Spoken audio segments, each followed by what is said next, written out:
Dust is all that's left of us. But only if you ever worry.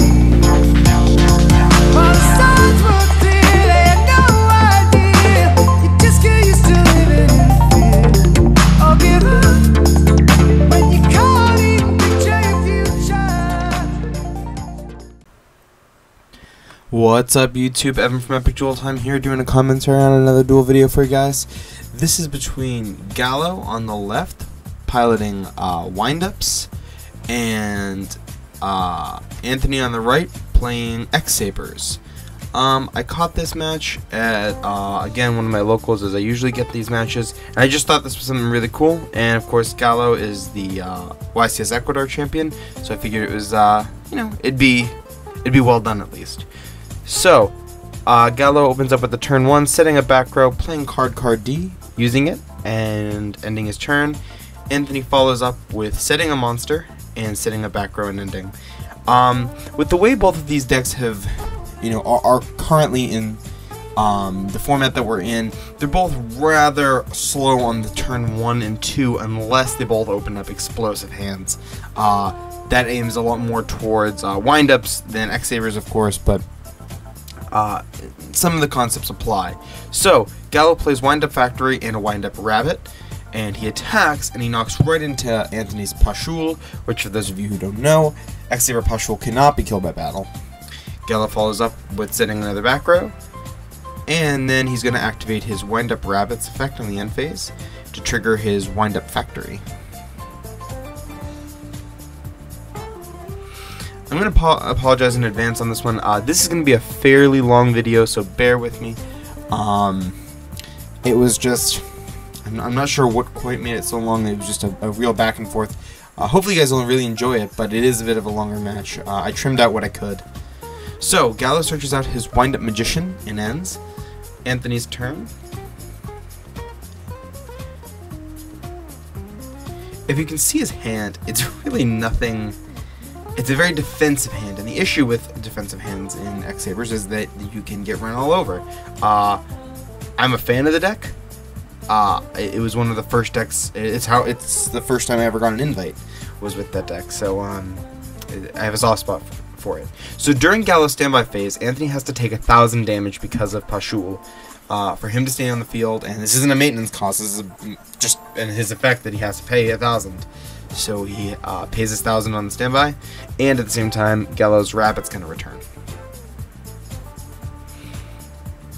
If you see Galo's hand, he has a Wind-Up Shark and Magician, and I can't quite see what the third monster is. I'm thinking it's a Wind-Up Warrior, but I'm not quite sure. Yeah, it looks like a warrior. The problem with going off at this point is that Anthony has back row, and it kind of makes it for a tricky situation. So Galo's going to go with the conservative play and just summon the warrior, and he's going to activate his shark, summoning it, and the shark's going to get him a search off of the factory. This means that he doesn't have to waste his magician on anything, and that's important. Magician is, of course, at 1, so you want to maximize the time that you use him. And Galo's really isn't. It's not that he's not. I'm not sure that they didn't know what the back rows were. I just think that he recognized them as potential real threats. And also, there's an unkillable monster on the field, and that also is something that you have to take into account. That if you go ahead and you go off and you do something that you really can't go back on, it's going to be tricky. So, Galo changes the levels of both the soldier and the shark.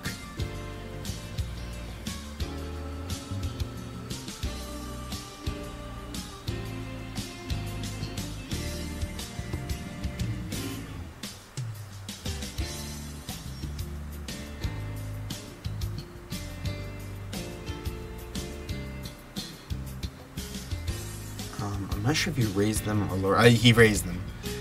He raised them up to 5.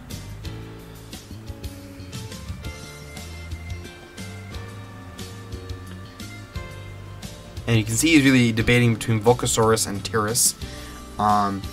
They both have their strengths in this situation, but he summons the Tyrus. And the Tyrus is very important. It does mean that he made the better play. Tyrus is a longer lasting monster than Volcasaurus.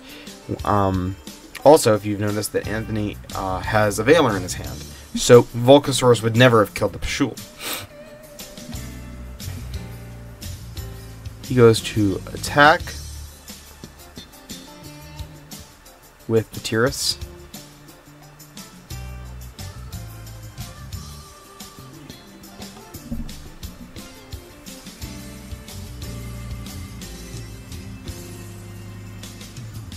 And he chains his own Fiendish Chain. Excuse me, Gallo responds with his own Fiendish Chain. And then Anthony has a face-down trap stun to chain to the Fiendish Chain. Meaning that once again, Pashul is going to be fine. Then Tyrus uses his blow-up effect to blow up the bottomless trap hole.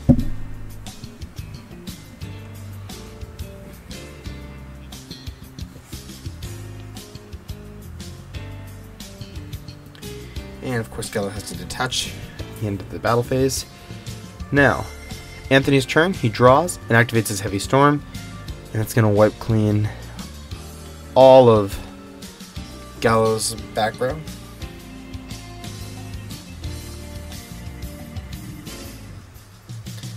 But instead, Gallo flips up a Solemn Judgment and pays 4,000.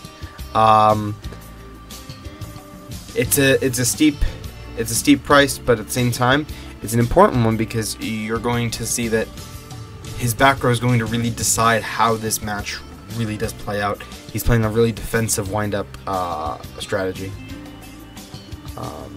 Anthony activates a Duality and takes a Duality, which I understand the logic and I get it. At the same time, I think that taking the Bogart Knight might have been a better move. Pashul wasn't really going anywhere, but it is what it is. During the end phase, Gallo uses his wind-up rabbit to trigger his factory. Wrong animal.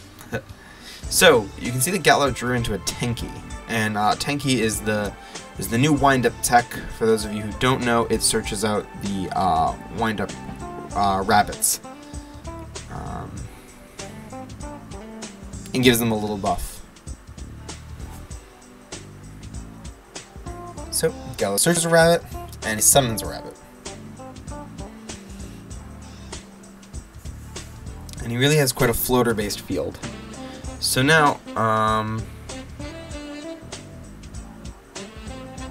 Gallo attacks,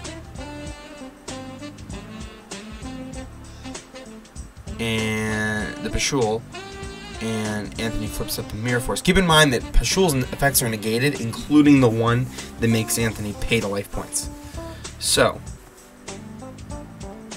and a Veiler was used on the Tyrus, so Gallo's going to banish both of his rabbits to get out of there from that Mirror Force, but because of the Tyrus's effect is negated, he gets destroyed. So a lot of effect negation right now. Pashul doesn't have an effect, which is what's keeping Anthony alive, but he's also trying to fight out of this position that he's in. And he activates his other Duality, and pretty bad reveal. Avarice, Fall Troll, and Bottomless. Really the only thing of use is going to be that Bottomless. Fall Troll can't be normal summoned. Anthony decides he's going to scoop. He really can't play out of being able to beat, essentially a beatdown of just multiple rabbits just beating him up, and that Pashul was going to die. So, Anthony did concede the game, excuse me, and goes to game 2. Anthony's opening turn simply consists of setting a monster and setting a back row. It's a really common opening in X-Sabers because half your deck's floaters. You're using Dark Soul and Ember's Blade and these monsters that are just sit and float. And some decks even go as far as to tech in Giant Rat to get more floating. You want to get to your monsters as quickly as possible, and you can do it with these.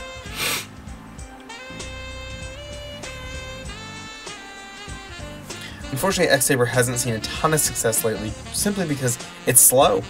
It doesn't build its plays quickly. So Anthony summons his Pashul and flips over, and look at his monster was a Dark Soul. So then he's going to synchro the two. And get an Churia Beast. Too bad the face down's bottomless, but too bad Anthony has an out. He has a trap stun. And he swings, and oh look, Snowman Eater.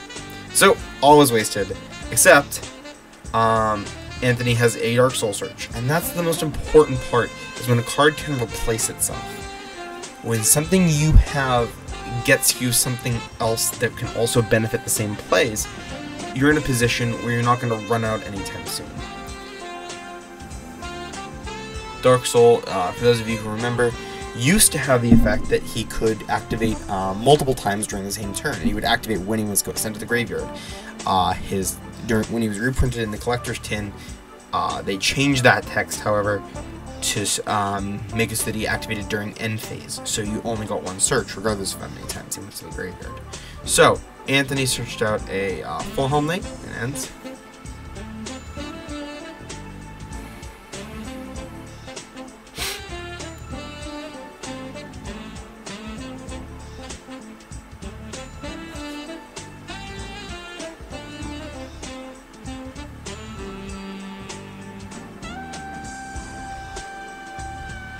So Galo activates not one, but 2 copies of Wind-Up Factory, and summons a Wind-Up Shark.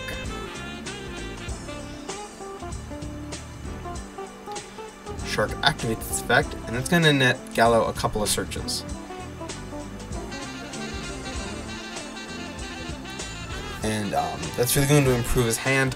His hand consisted of only that one monster, and he has a Reborn. It's an excellent hand, providing you have maybe like a rabbit or something, but this will be able to speed that up and get him to the cards that he needs to get for next turn. This is where I meant that the deck has slowed down. If you open hands like this, you don't get to just like go nuts and be able to play all the cards in your hand and be able to just summon a ton of monsters and win. It makes it a lot harder. Wind-ups were a top deck for an incredibly long time, and unfortunately this is kind of what they've been reduced to almost. So the Wind-Up Shark attacks and sinks in 1500.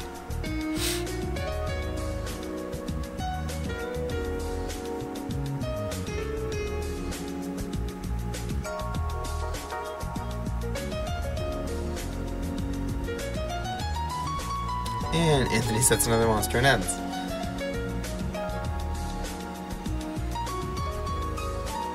If you see Galo's draw, he drew into a heavy, so I don't think he'll be activating that anytime soon. However, he has a rat and a shark. And the importance of that is that by playing his rat, he can summon his shark, or he can do what he's doing right now and just simply change shark's level. I'm not quite sure if he's changing it up or down. He might have changed it up and then back down.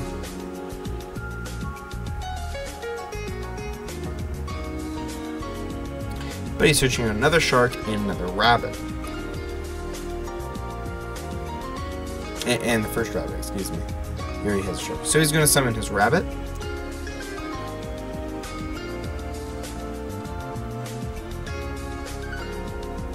And simply attack. And he's hit an Ember's Blade. Ember's Blade obviously summons any level 4 or lower X-Saber monster from the deck. And that gets you the ultimate floater, Dark Soul. And the shark is going to have to hit into that Dark Soul. Knowing the X-Saber deck the way I do, if it had been me, I would have summoned the rabbit and then activated one of the sharks and used the shark to get me a Dweller. And remember, the Dweller gets extra attack points when there's water materials, which bull sharks would be. So you could utilize those sharks to benefit the Dweller, activating its effect, and that would have prevented Ember's Blade from ever activating in the first place.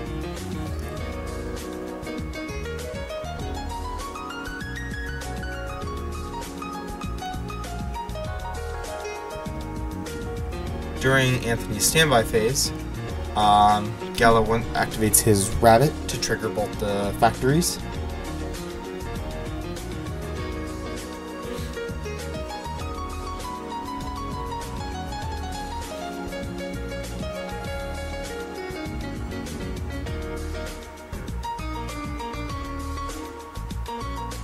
Gallo has approximately 8 cards in hand.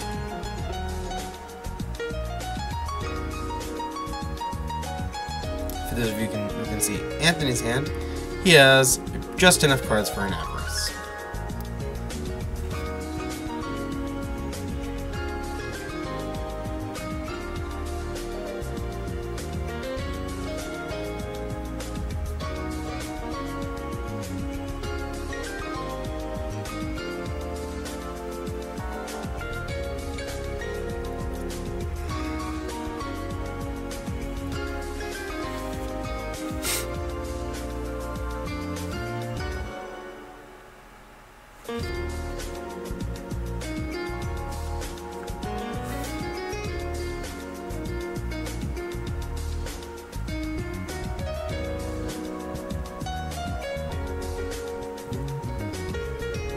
Anthony then summons xx-saber Bogart Knight, activating its effect. Gallo chains a Max C, and Anthony summons his Full-Helm Knight. Bogart attacks over the shark, and Full-Helm attacks directly.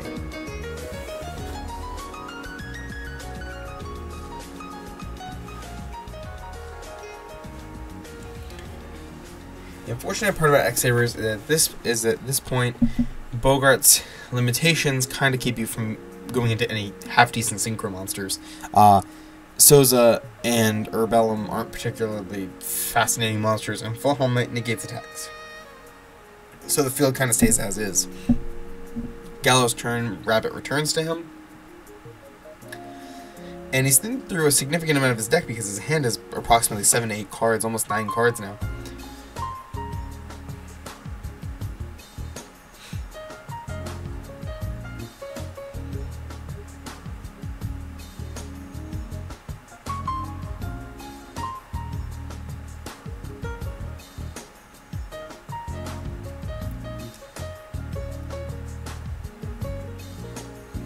Gallo then decides to summon his Wind-Up Rat and activate its effect. Anthony has a Max C. Gallo gets back one of his sharks.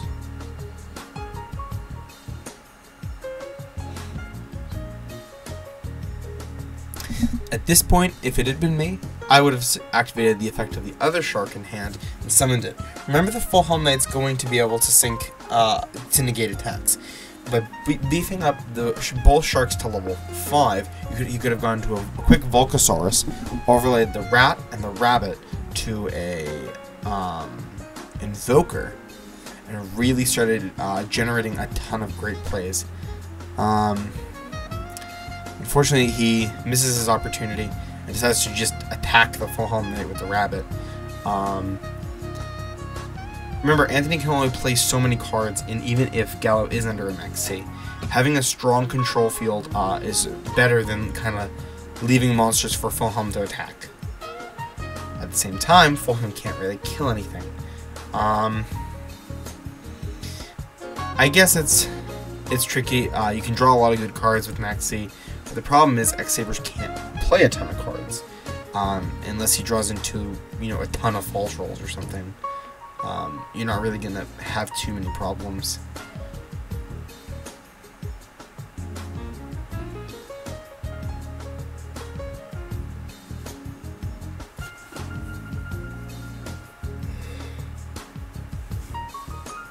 Anthony decides to summon his Ember's Blade, and he rams his Ember's Blade into Wind-Up Rabbit.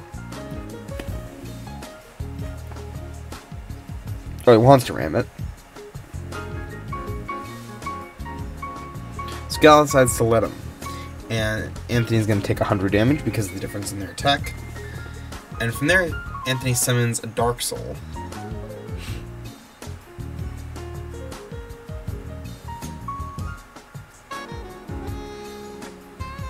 Full-Helm's going to attack the rat, and Rabbit's gonna banish it. And Anthony then has a choice to make on what to do with his Bogart. The attack declaration order wasn't perfect here. Bogart could have attacked Rabbit, and Rabbit would have had to banish itself or take the hit. Then Fulhelm would have been able to attack that rat and summon back the Hammer's Blade. So Anthony didn't perfectly utilize Fulhelm Knight the way it could have been. However, he does synchro into a Hyonle and destroys all of Gallo's back rows.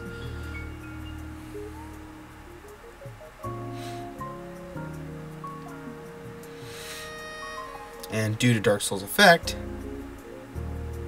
he takes a Fall Troll.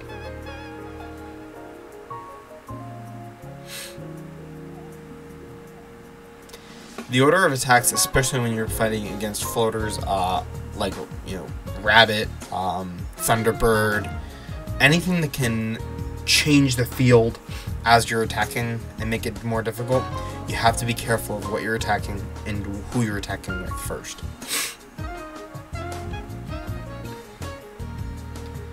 Especially against a deck like Windups, where even in its weakest state currently, it's still able to generate a ton of cards. Gallo activates MST and he nails a Gotham's Emergency Call. For those of you who don't remember this card, it simply just summons a bunch of X-Sabers if you have an X-Saber.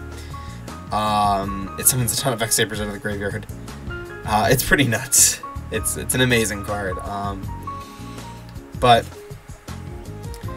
that is what happens. Gallo then goes and summons his Wind-Up Rat returns during the standby. I keep wanting to call Rabbit Rabbit.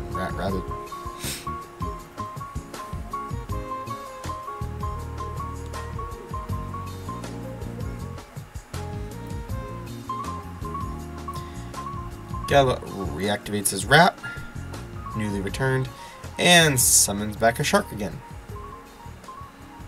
Hopefully with a different result than last time.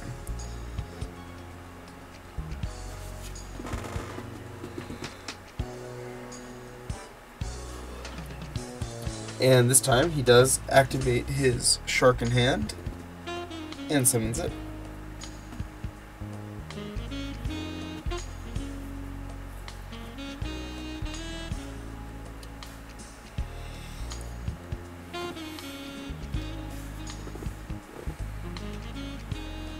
He changes their levels both to level 5, overlaying number 61 Volcasaurus. He activates Volcasaurus' effect, and of course Anthony has effect failure.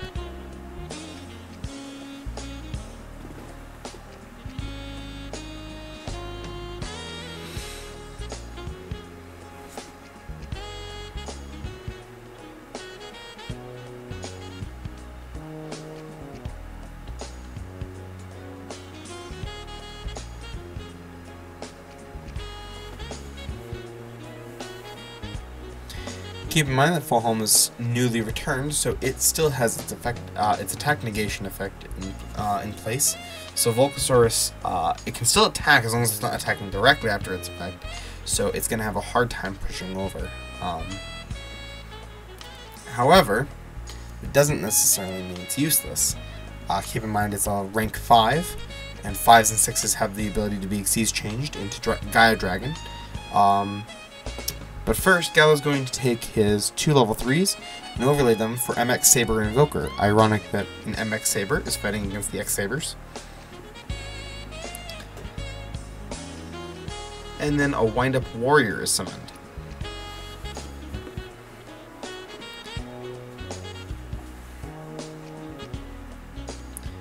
Gallo reveals and activates his shark in hand and summons it.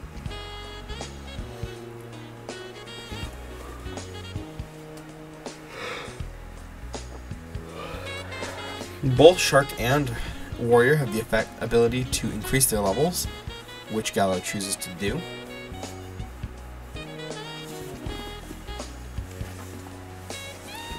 And he overlays the 2 monsters and makes a Tyrus.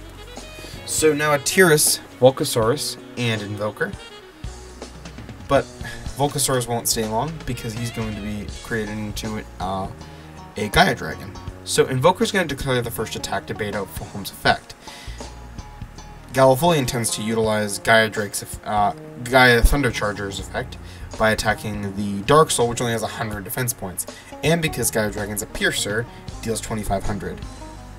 Tiras then is going to take down the Fulham Knight,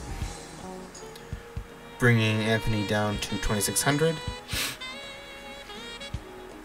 Gallo's then going to use Tiras's end of battle phase effect to pop Hyunlei, leaving Anthony with just a lone Bogart Knight.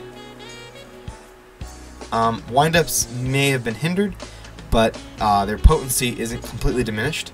As you can see, they have the potential to create tons of interesting and powerful combos like so. End of battle phase. Tiras removes a material. So I'm trying to, at this point, I've been doing Epic Duel Time videos now on my phone. I have an iPhone, so it kind of lets me get better quality. And at that point, I was trying to plug in the charging cord that I had hanging down from the ceiling on a port. So I'm sorry about that. I think I wiggle it again in a couple minutes. But Anthony searches out a Fall Troll off of his Dark Soul.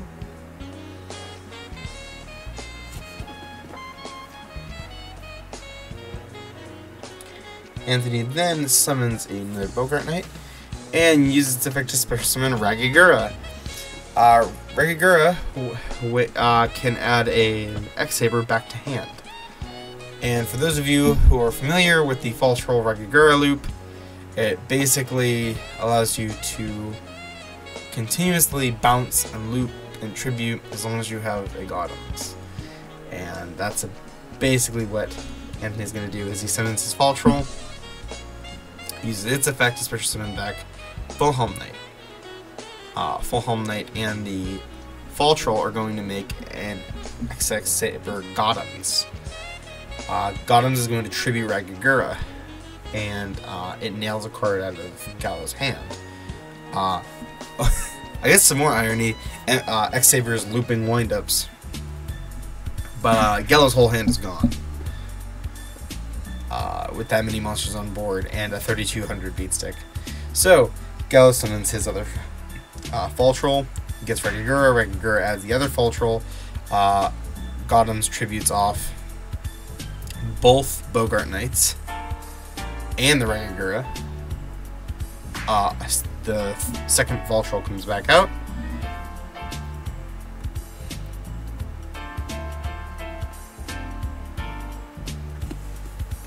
And its effect can be activated. And at this point, Anthony might as well just summon back his Fulham Knight as an added defense.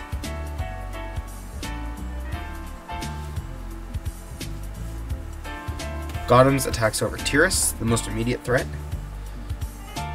A Fall Troll attacks the Invoker, the second most immediate threat. Remember that as long as he can negate attacks, Gaia Dragon's not really going to pose much threat because it can't get over the largest monster on board. So, Anthony sets 2 and ends. Gallo decides it's not really quite worth fighting through the next turn, so he concedes and they go to game 3. And that brings us to game 3. Gallo takes the turn 1 of game 3.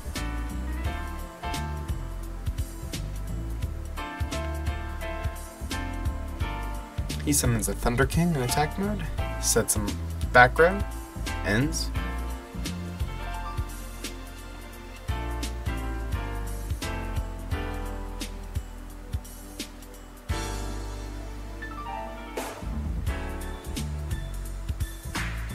Anthony sets 2. Gallo flips up an MST on the end phase, hits the bottomless. Other card face down is an MST.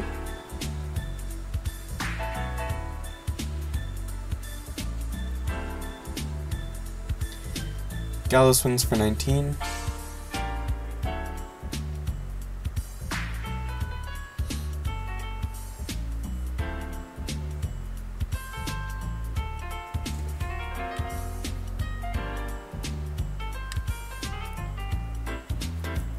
Anthony normal summons a xx-saber Bogart Knight.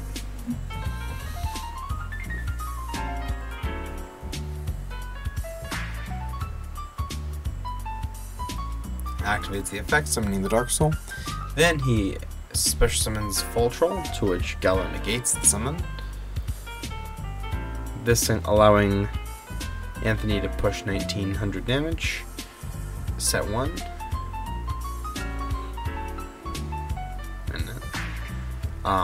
And Anthony rushes the play a little bit, and Galo had wanted to summon his Tragoedia.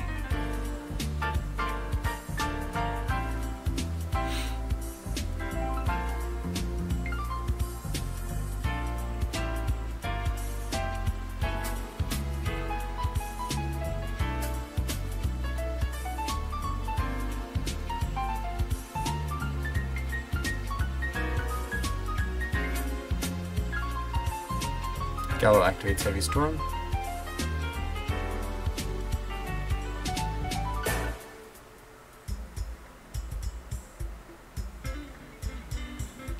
He then uses Tragoedia's effect, pitching the Wind-Up Magician to take the xx-saber Bogart Knight. He lowers Trag's effect to 4. Trag's level to 4, with his effect copying Magician's level. And then summons an Abyss Dweller, and since Dark Soul activates in Grave, it's the perfect monster to keep Anthony from getting a search. So, Dweller declares the attack, activates his own effect in response to his own attack, which you can do with Dweller, and attacks for the Dark Soul, and the Dark Soul won't attack from the end phase, won't activate in the end phase.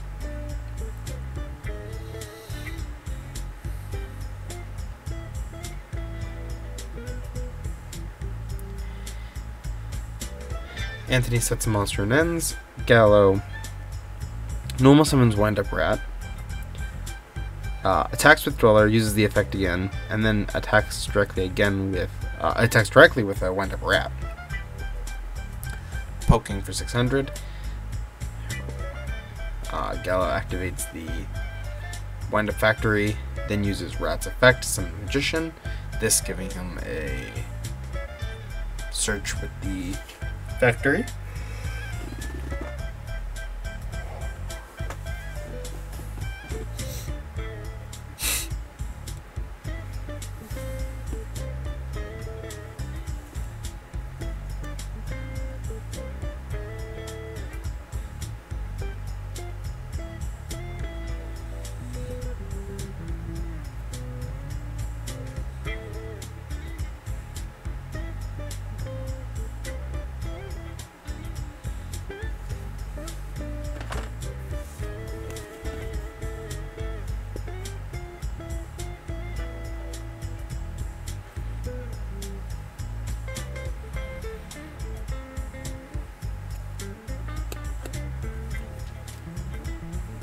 Anthony's turn, he also activates a Heavy Storm.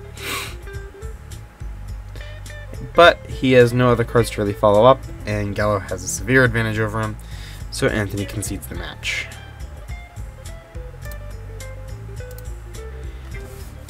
That's the duel.